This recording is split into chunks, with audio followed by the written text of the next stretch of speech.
சாதாரணமாக நாம் வீடு கட்டும்போது பூமி பூஜை போடுவோம். இந்த பூமி பூஜை என்பது நிலத்திலே வாழ்ந்து கொண்டிருக்கின்ற புழு பூச்சிகள் போன்றவை நாம் வீடு கட்டும்போது அவற்றுக்கு தொந்தரவு ஏற்படும். ஆகவே அந்த சாந்திக்காக நாம் பூமி பூஜை போட்டு இல்லத்தை கட்ட துவங்குகின்றோம்.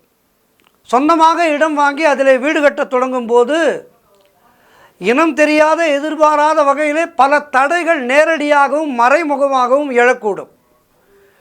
வீடு எழுப்பத் தொடங்கிய தருணத்திலே இருந்து நிலைப்பாடு செல்ல செல்ல தாமதங்கள் ஏற்பட்டு பணிகள் இடைநிறுத்தம் செய்யப்பட்டிருந்தால் அந்த நேரத்திலே நாம் மனது மிகவும் கலங்கிவிடுவோம். ஏனென்றால் ஒருவருக்கு வீடு கட்டுவது என்பது அவருடைய வாழ்நாள் லட்சியம். எல்லோருமே கஷ்டப்பட்டு உழைத்து அந்த இலக்கை அடைகின்றோம். அப்போது அதிலே ஏற்படுகின்ற தாமதங்கள் என்பது நம்முடைய மனதுக்கு மிகுந்த வலியை கொடுக்கும். அப்போது என்ன செய்ய வேண்டும் என்றால், ஆலயத்துக்கு சென்று ஆலயத்தின் வளாகத்திலே இருக்கின்ற, அதாவது யானை இருக்கின்ற கோவிலுக்கு செல்ல வேண்டும். இப்படிப்பட்ட தடைகள் ஏற்படுகின்றது என்றால் யானை இருக்கின்ற கோவிலுக்கு சென்று அந்த யானையிடம் ஆசி வாங்க வேண்டும். அதோடு யானைக்கு உண்ணுவதற்கான உணவுகள் என்ன என்பதனை அந்த பாகனிடம் விசாரித்து தெரிந்து கொண்டு அதனை திங்கட்கிழமைகளிலோ அல்லது செவ்வாய்க்கிழமைகளிலோ ஒருவேளை உணவு வாங்கி தருவதற்கு முயற்சி செய்யுங்கள். அப்படி வாங்கி கொடுத்தீர்கள் என்றால் இந்த தடைகள் தவிடுபொடி ஆகும்.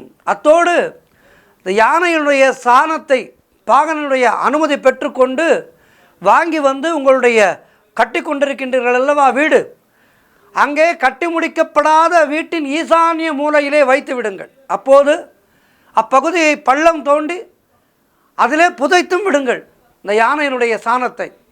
48 மணி நேரம் அல்லது 48 நாட்களுக்குள் தடைப்பட்டிருந்த பணிகளெல்லாம் மீண்டும் வேகம் எடுப்பதை நீங்கள் கண்ணார காணலாம்.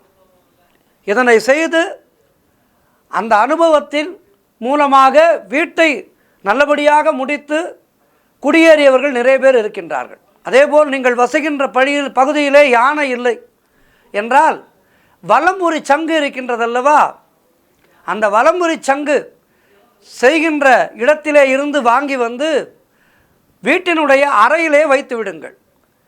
கடற்கரையிலே சென்றால் அங்கே நிச்சயமாக வலம்புரி சங்கு விற்பனைக்கு கிடைக்கும்.